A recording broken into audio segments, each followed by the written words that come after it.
today we'll hear about pesky categories of fact and fiction. Thank you very much. It's very, very nice to be here. Yes, absolutely. Walking around Edinburgh, I was just saying to Simon earlier, was a joy. Right. I'll actually have a look at this bit.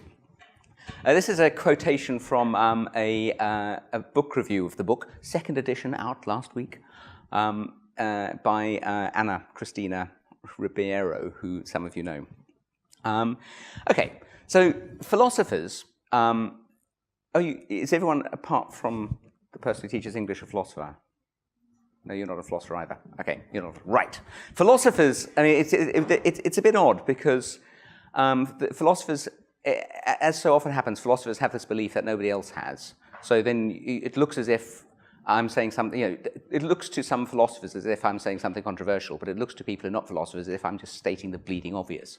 So philosophers think, or this is a bit, no, this isn't unfair, this is completely fair. Philosophy focuses very much on the fiction-non-fiction divide. Okay, there's two sorts of narrative in the world. There's fiction and there's non-fiction. So I'll give you a couple of quotations about this. These both are quite old quotations, so it looks as if I'm being a bit unfair and reaching back into the past. But Kathleen Stock, who's a philosopher down in Sussex, she's got a book coming out where she defends a definition of fiction that divides narrative into fiction and non-fiction. David Davies is still doing that. Greg Curry is still doing that. So this is from one of the philosophy of fiction kind of started in 1990. This was one of the foundational texts. There can hardly be a more important question about a piece of writing or speech than this: is it fiction or non-fiction? Either or. Or Lamarck and Olson, the truth is that the classification of narrative into fiction and non-fiction is of the utmost significance. Not only is it a precondition of making sense of a work, but it determines how we should respond both in thought and action. Okay. Now, this means that in the philosophy of fiction, we get a lot of philosophical problems, which if you're not a philosopher, you won't know, but they've got some nice titles. There's the paradox of fiction, the problem of imaginative resistance, also known as the fictionality puzzle, also known as the alethic puzzle, the problem of the fictional narrator, the sympathy with the devil problem, and various other problems like rough heroines problems, rough heroes problems, and so on. Okay, and these are all this constitutes the philosophy of fiction. Okay. My view, for what it's worth, is that none of these are problems to do with fiction in particular. They're all problems common to both fiction and non-fiction. So, in other words, there's a paradox. It wouldn't be called the paradox of fiction. I forgot to change that title. It'd have to be called the paradox of something. Actually, I don't believe in it anyway. So, if there's a problem in the fictional case, there's equally a problem in the non-fictional case. Again, all of them have parallel problems in the non-fictional case. Okay, so. There are two traditionally since 1990, the philosophers who do the philosophy of fiction define fiction in two ways. The first way is one that I quite have some sympathy with, and this is called by David Davies called the fidelity constraint. So if you're writing a book, I mean basically, if you're writing a book and you're writing down stuff that really happened, right? You're constrained by stuff that really happened. Then you're writing non-fiction. That's the thought. So non-fiction has a fidelity to the truth, right? So that's one way of defining fiction. If a narrative was written in such a way that it obeyed the fidelity constraint, in other words, the person writing it wrote what they did because that's what actually happened, then that's non-fiction. Second way of defining fiction is that what it is to be fictional, that P is for there to be a prescription that we imagine that P. So again, intuitively, we're supposed to believe non-fictions and we're supposed to imagine fictions. Okay, so if the narrative that you're reading comes with a kind of implicit instruction that you believe it, then it's non-fiction. If it comes with an implicit instruction that you imagine it, then it's fiction. Okay, I'm going to ignore the prescription to imagine condition because it's just so utterly hopeless that, and it's not necessary for any of my argument. But the fidelity constraint plays a quite important role. Okay, so I'll rely on the fidelity constraint, although I don't I don't think it's a definition of fiction, but I think it's actually quite a useful. It sort of throws. What's the point of philosophy? Good question. The point of philosophy is to illuminate dark corners, and I think the fidelity constraint does throw light on various things. So you might think, look, there's there's two traditions of writing stuff. The one tradition, people are bothered about getting it right. In other words, writing what's true. The other tradition, people are less bothered about getting it right, writing what's true. We can broadly think of those as non-fiction and fiction. That seems to me to be a fairly uncontroversial and fairly useful way of thinking about things.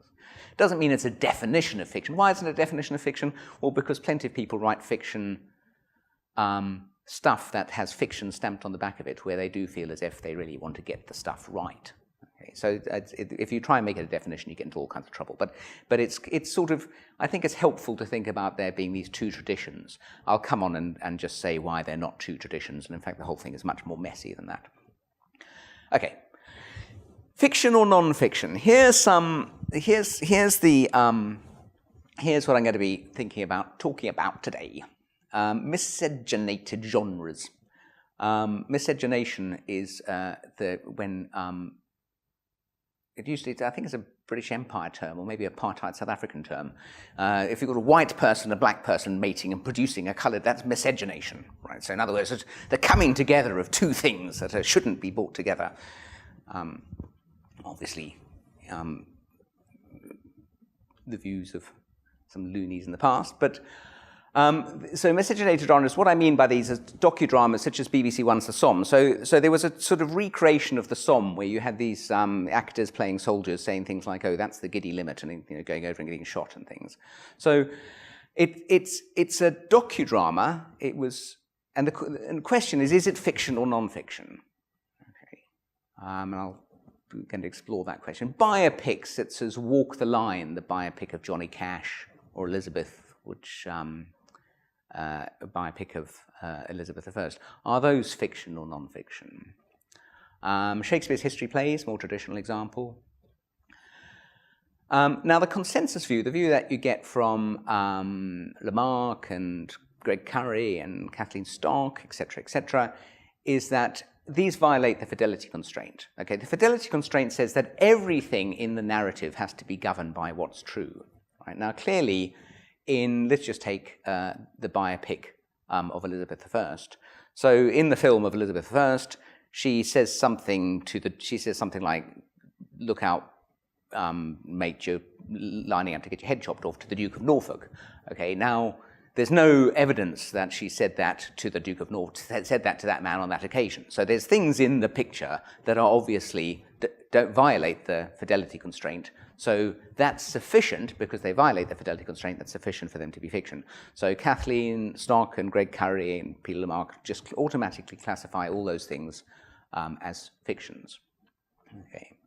My view is that this is contrary to common sense and the view of the folk. So there's clearly a difference between Transformers 4 and Henry IV Part 1, or even Part 2. So let's just stick to Elizabeth I again.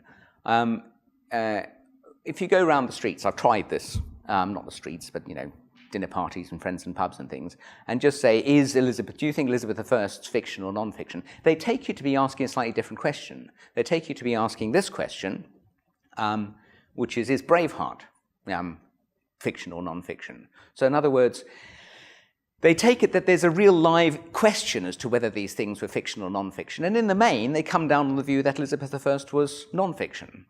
Okay, but why? Well, because it was roughly about the story of Elizabeth I. Braveheart, they come down the view of that it's fiction. Why? Well, because it was so factually inaccurate that it was just worth be classifying as fiction. So it just seems to me to be. I mean, I don't mind philosophers being revisionary, and if things are sort of a mess, we might as well go and tidy them up.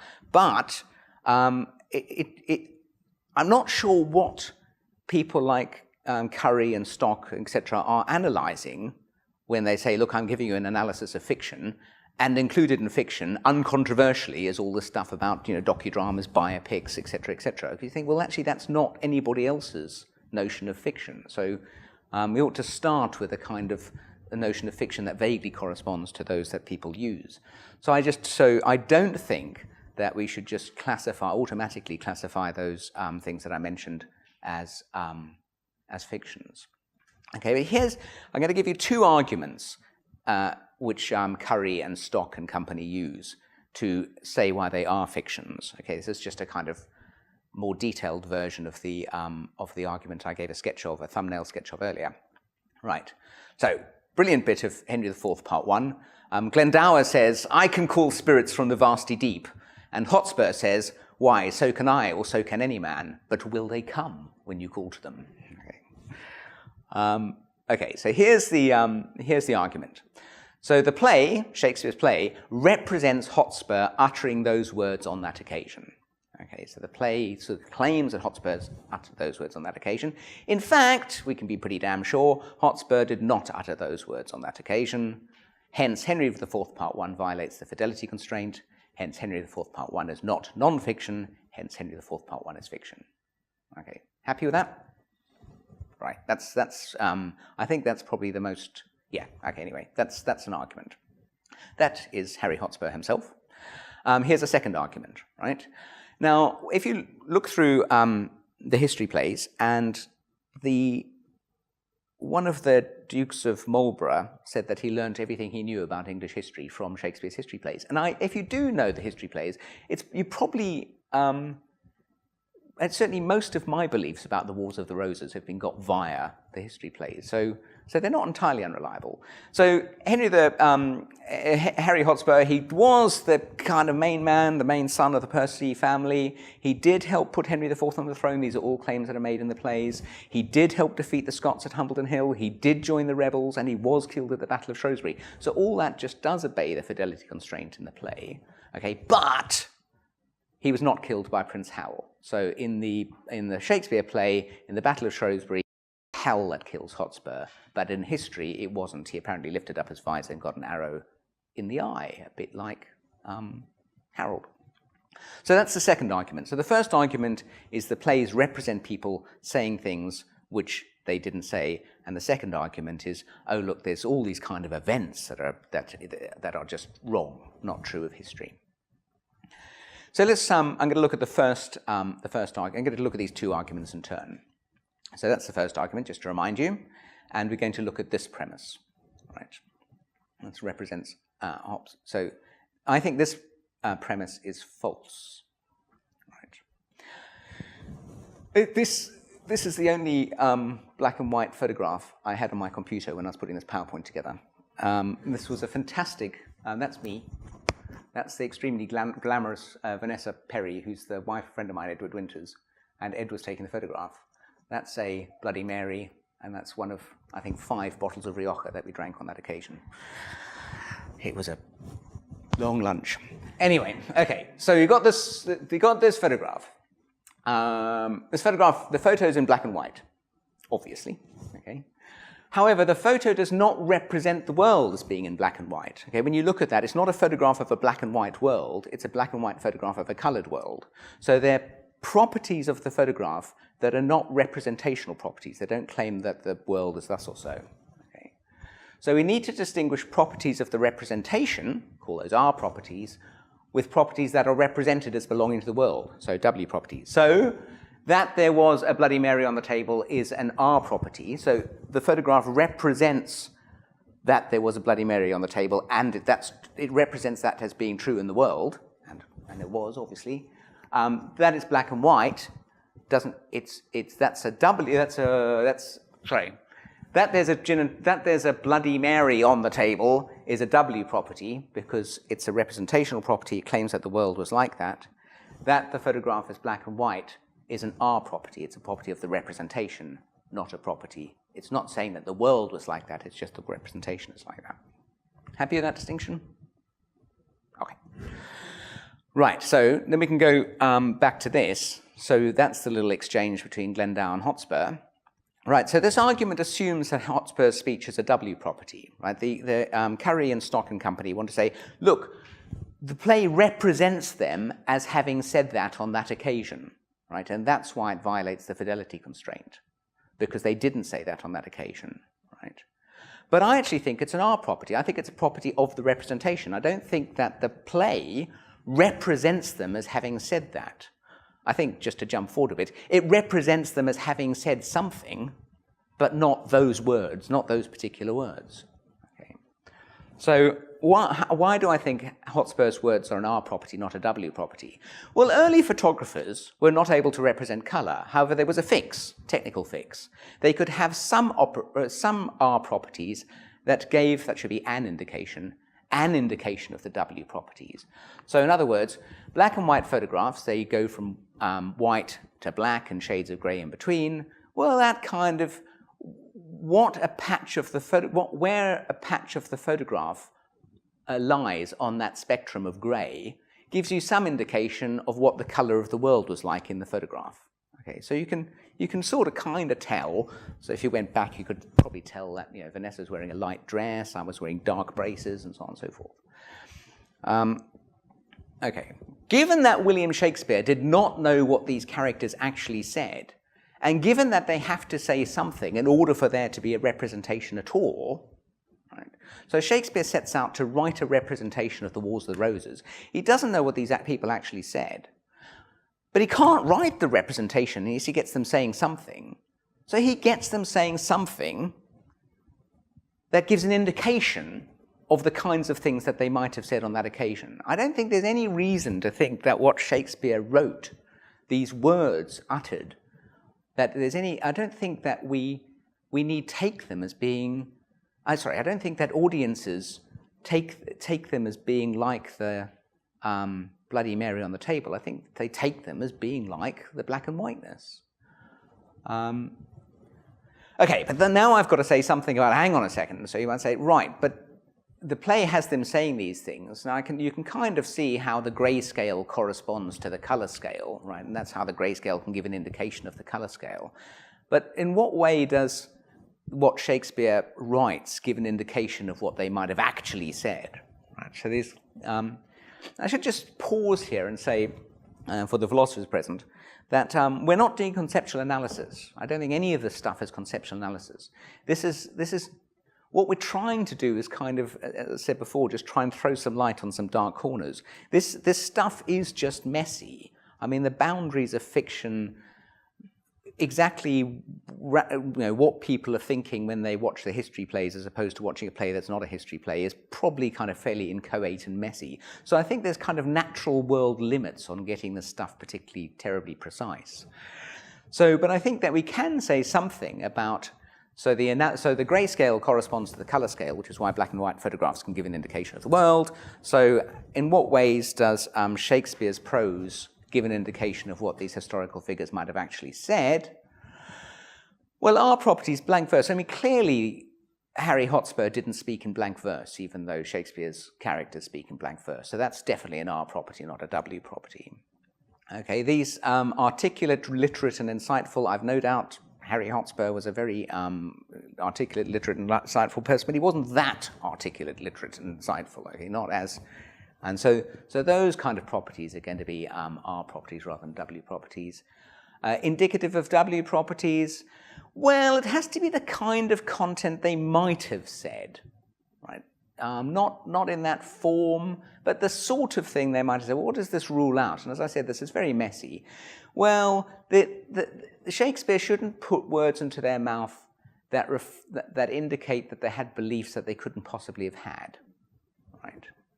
So they can't start talking about events about which they could not have had knowledge at that position, right? That's no magical beliefs, no anachronisms, right? That's why anachronisms bother us, because we want what they said to somehow to give us an indication of what was going on in the words of the Roses, even though it's only a kind of indication, and a fairly bendy indication as well, not a particularly strong correlation. But there's definitely some stuff that's ruled out. So anachronisms ruled out.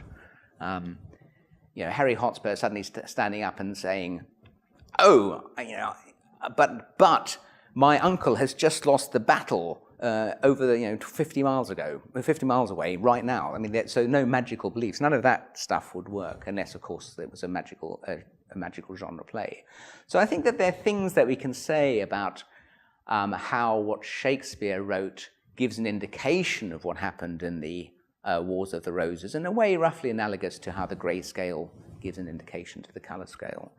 But all this stuff is work that would need to be done. But all I need for my argument is that is that premise number one is just not obviously true.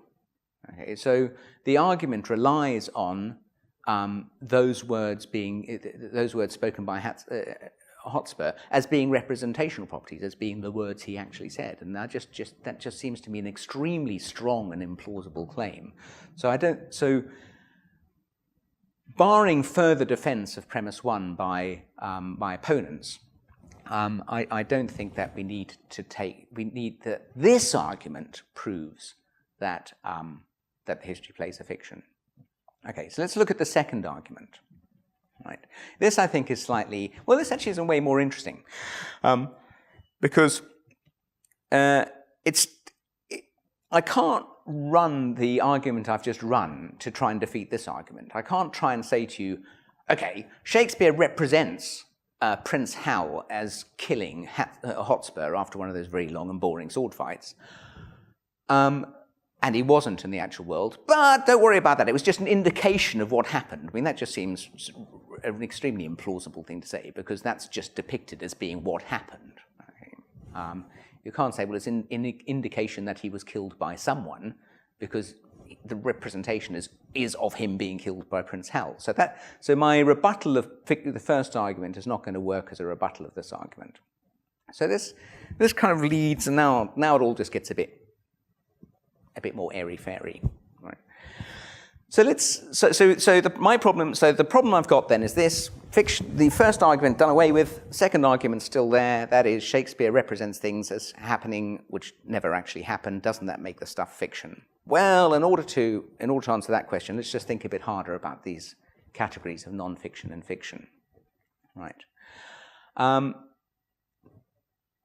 This argument, I think, that Shakespeare depicts him as being killed by Prince Hal when he wasn't killed by Prince Hal, I think is sufficient to show that the play is not non-fiction. Okay.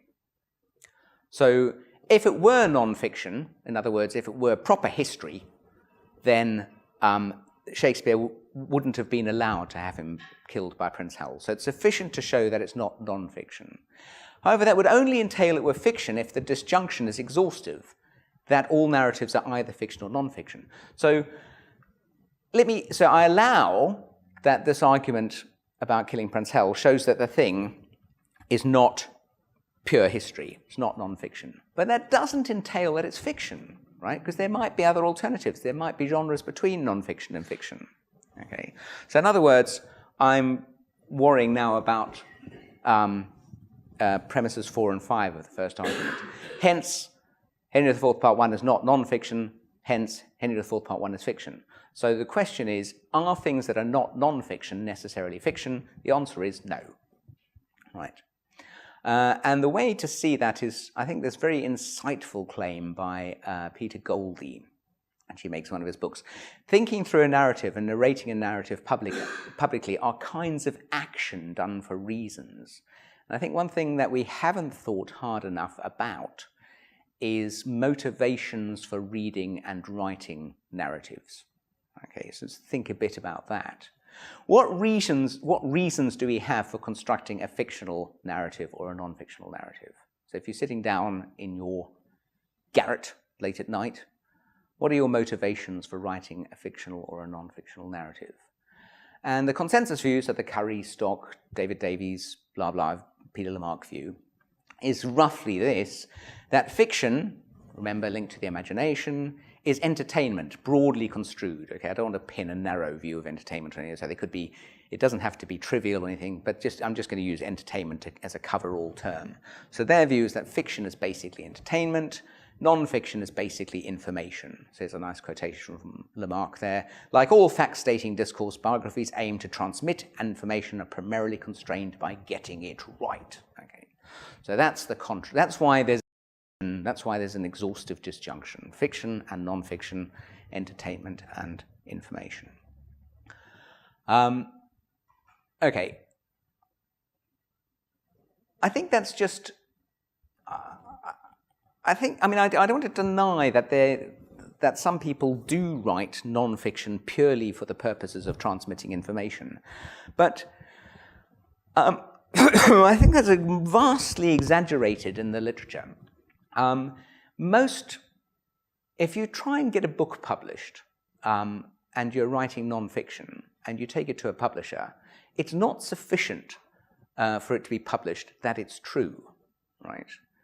It's got to be readable, saleable, entertaining.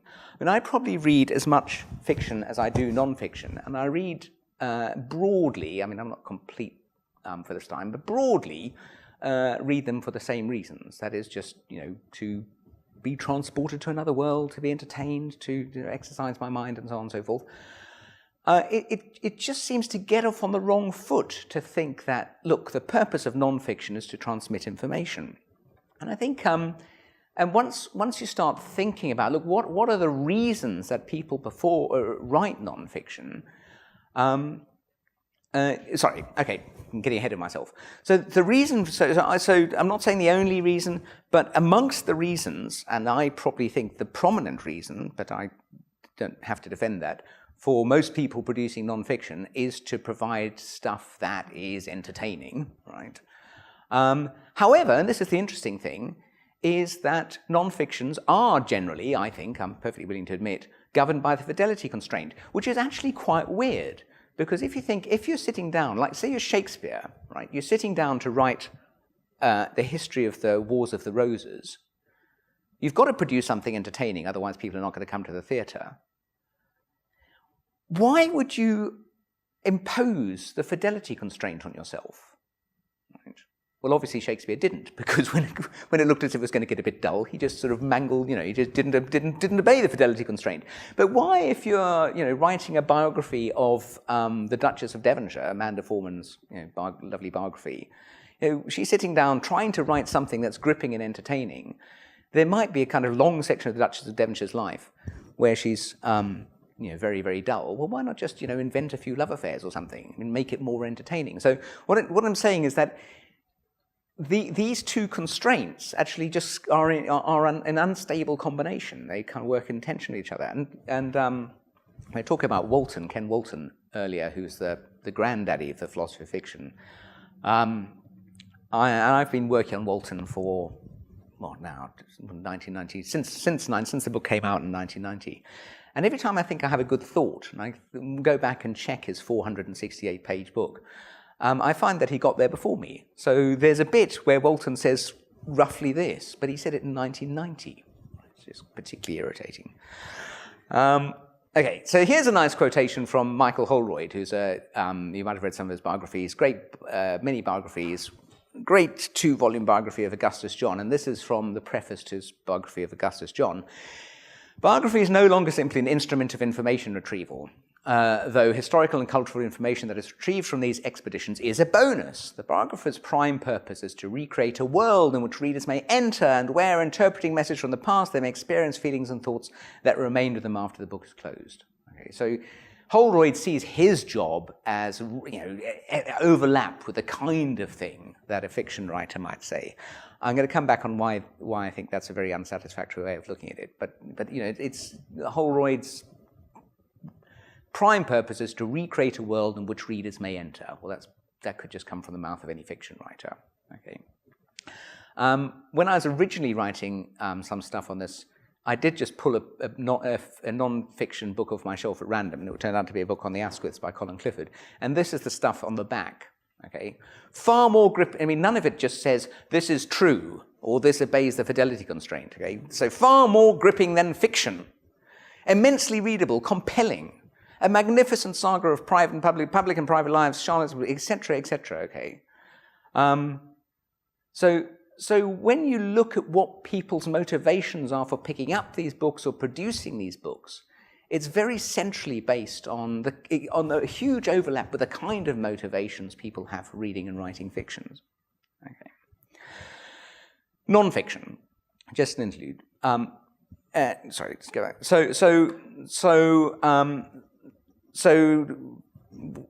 The summary position on non-fictions at the moment is this. When you start thinking about it, it's a slightly peculiar genre, non-fiction.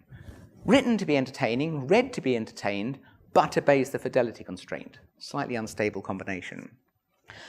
This is a separate thought, just to kind of butter you up, soften you up a bit for what's to come, is that adherence to the fidelity constraint is historically and culturally contingent. Historians didn't always write in such a way that obeyed the fidelity constraint. So this is Stacey, who you're going to have talking next term or next year or something. You said she's coming up. This is from a paper by Stacey Friend. Tacitus' annals and histories are replete with vivid battles and strikingly eloquent speeches, the contents of which readers are not supposed to believe. In addition, Tacitus tells us what historical figures were thinking, including their dreams, and as in this passage from the Annals. A ghastly dream appalled the general. He seemed to see Quintilius Varus covered with blood, rising out of the swamps to hear him, as it were, calling to him, but he did not, as he imagined, obey the call. He even repelled his hand as he stretched it over him. It was only in the late 16th century that historians began to eschew the representations of inner thoughts, invented speeches or battles, and the depiction of legendary heroes and fabulous events that had no basis in evidence. We could say that the historical writing prior to the 17th or 18th century counts as fiction rather than non-fiction, but surely it's more plausible to say that the conventions of writing non-fiction history have changed over time. Okay, so I throw that in because it might just be that the current instability of the genre of non-fiction writing, its instability of rigorous adherence to the fidelity constraint, battling against the need to entertain, is a cultural artifact of the current era. Nice quotation here. This is something Ken Walton said. I got his permission to quote this, and so he's willing to put his name to it. And he thinks that fiction and non-fiction, having evolved over the ages and often accidental ways, apply to a diverse hodgepodge of entities. He just thinks they're a kind of bucket just a rattlebag categories. Okay? They're just not. There's nothing written in the world about fiction and non-fiction. They're just enormously contingent, socially changeable categories. Okay, so let's think about the fidelity constraint. Now, it certainly has an epistemic function. So why should people who writing non-fiction obey the fidelity constraint? Well, it has an epistemic function. It has a function to do with beliefs. It's there. It's when you pick up a book and it's got non-fiction stamped on the back. That's a fairly reliable indicator that you can believe its content. It's not a completely reliable indicator. I don't know if any of you are fans of the poet Roy Campbell. I am, despite his slight bizarre beliefs. But he wrote his autobiography, Light on a Dark Horse, non-fiction. You don't want to believe anything in it. Okay? He's the most ridiculously vain fantasist. Right? So that it's non-fiction doesn't mean that it's sensible to believe it. But if it's non-fiction, it at least gives you, as Noel Carroll says, a kind of a rule of thumb that this stuff is there to be believed, and that's a good thing to have in our culture, a reliable way to transmit information. And also, a second thing is, and obviously this opens up huge doors of thought. It's a record. So I think it's sort of important that some of the stuff is just written down, especially people's suffering and so on and so forth. So I think that non-fiction does have these important epistemic functions. Now, the trouble with the Michael Holroyd view, I said I'd come back to that, is that he says, oh, look, writing these fictions you transport to another world, and giving beliefs to the reader is a bonus. The reason I don't like that is because it's just a conjunction. He just says, look, it's this one and it's that one. But the relation between those two has got to be more interesting than that. Because that would give us no indication of why you wouldn't just ditch one or ditch another if they start, you just pick on one and then make that the priority and the other one. So it's got to be more interesting than just a conjunction of two different projects. But I do think that the fidelity constraint has a non-epistemic function. And this is a nice quotation from Peter Lamarck. So Lamarck says this: in some genres, historical fiction, science fiction of certain kinds, even political satire, departures from fact based on mistakes can seriously affect the overall achievement.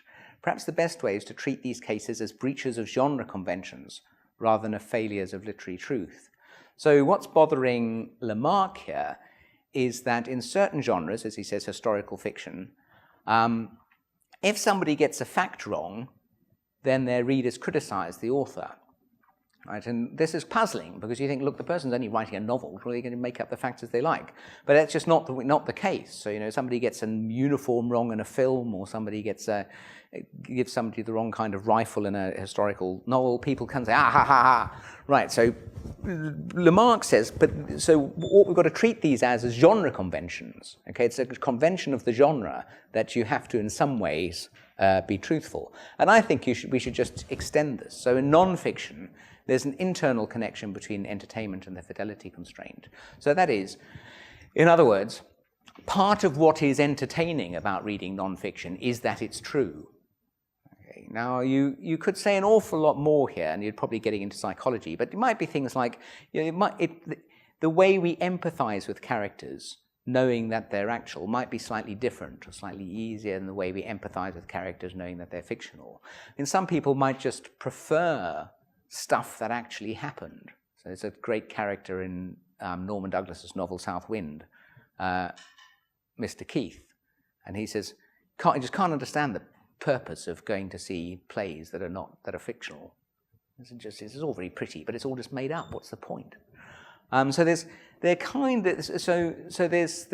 legitimate and less legitimate reasons for thinking that the fidelity constraint might not just be an additional add-on to entertaining, but actually might play a part in providing a particular sort of entertainment.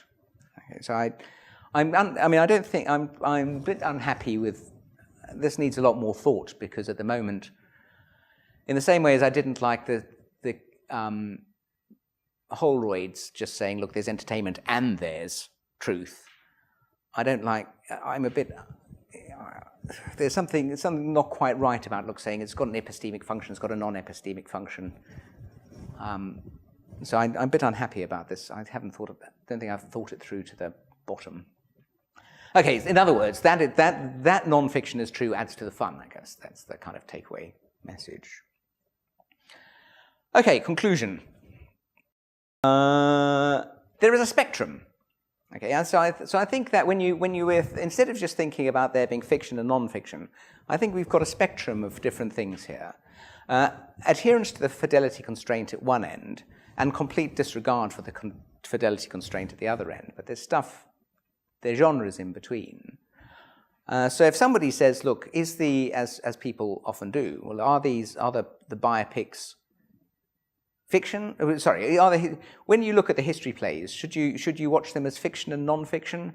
I think that's probably a stupid question. You should just watch them as the history plays, because they are a genre which broadly adheres to the fidelity constraint, but is willing to kind of mess it around at the edges when necessary. Okay. So in historical fiction, the same. So you could actually go and do a sort of analysis of the different genres, but I think the thought that we just start off with these two headings, fiction and non-fiction, and we try and wodge everything under those two headings is just doomed to failure. In many cases, there'll be no fact of the matter as to which narratives falls under which genre. And in most cases, it probably doesn't matter very much anyway. And so, I mean, why does it matter whether the history... I think I'll shut up there. I think that's below my 45 minutes. Thank you.